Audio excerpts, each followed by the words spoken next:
He was just a janitor to everyone else, invisible in his khaki uniform and calloused hands, but to the grand piano tucked in the corner of the hotel lobby, he was a ghost of something forgotten, someone who once mattered.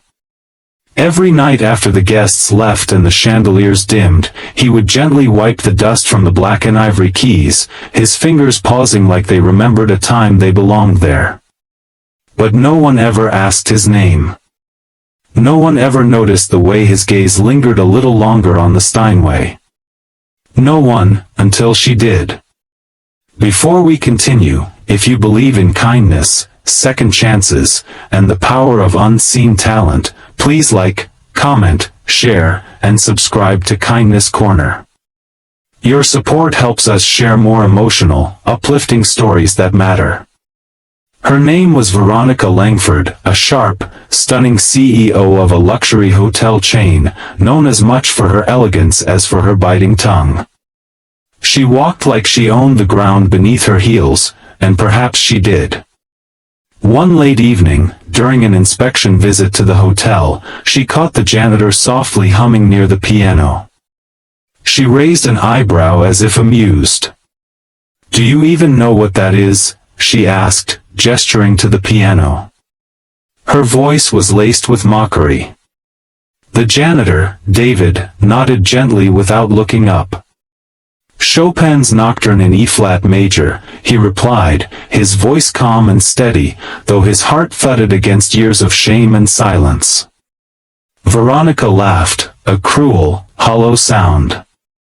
"If you can actually play Chopin," she smirked, "I'll marry you." Her words were intended to humiliate, a challenge not meant to be taken seriously, but David's eyes didn't waver. She turned and walked away before he could respond, not realizing that her arrogant joke had just unlocked a door that had remained sealed for decades. David's past was a symphony of broken dreams. He had once been a prodigy, a rising star trained at a European conservatory before life and loss silenced his music. A car crash had stolen his mother, his scholarship, and the only piano he'd ever owned. Homelessness followed. He cleaned toilets to survive, not because he lacked talent, but because the world had no patience for grief or broken wings. His only solace was the stolen minutes he spent brushing his fingers along the keys, pretending he still belonged in the world of melody and meaning. That night, something shifted. David couldn't sleep. Her words rang in his ears like a cruel dare, but beneath the sarcasm was an opportunity, a crack of light in a wall of darkness. For days, he practiced in secret, coming in early and staying late, making sure no one saw.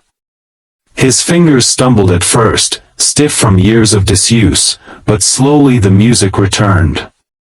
It was not just notes. It was memory, it was hope, it was everything he had buried beneath the janitor's uniform. A week later, Veronica returned to the hotel for a formal fundraiser. The lobby was filled with guests in glittering gowns and crisp tuxedos. A jazz trio was scheduled to play, but due to a last-minute cancellation, the piano stood quietly, waiting. David saw his chance. He removed his gloves, his apron, and slowly walked to the bench. The room fell into a hush as he sat down.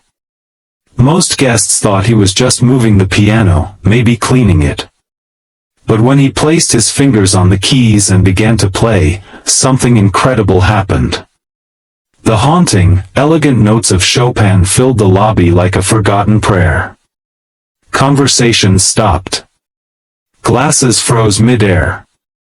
Veronica turned sharply, confusion washing over her face as she saw the janitor, her janitor, commanding the room with nothing but his hands and heart. The music poured out of him, not just as sound but as truth. Pain, love, loss, and healing were all stitched into each measure. The lobby melted into a quiet cathedral of emotion. Some guests wept without knowing why. Veronica stood motionless, her face pale, her lips parted in awe. For the first time in a long time, she was speechless. When he finished, the silence lingered, as if no one dared disturb the sacred air he had created. Then came the applause, hesitant at first, then roaring, overwhelming. But David didn't smile. He stood, bowed slightly, and walked away without looking at her. He had already said everything he needed to say with his music. Veronica approached him later, her usual poise shaken. "Why didn't you ever tell anyone?" she whispered. David simply replied, "No one ever asked." Her eyes welled up with something that looked a lot like regret, but he wasn't looking for an apology. She had offered marriage as a joke. He had answered with dignity, not desperation. From that day on, David no longer wore a janitor's uniform. Veronica offered him a permanent role as the hotel's resident pianist. But more than that, she changed, softer, kinder, humbled. Sometimes, she would sit by the piano as he played, listening not just with her ears, but with her heart. If this story touched your heart, please give it a like, share it with someone who needs hope, and subscribe to Kindness Corner for more inspiring stories. Every view, comment, and share helps us spread kindness where it's needed most. Speech balloon before you go, please leave a comment. What would you have done if you were in David's shoes?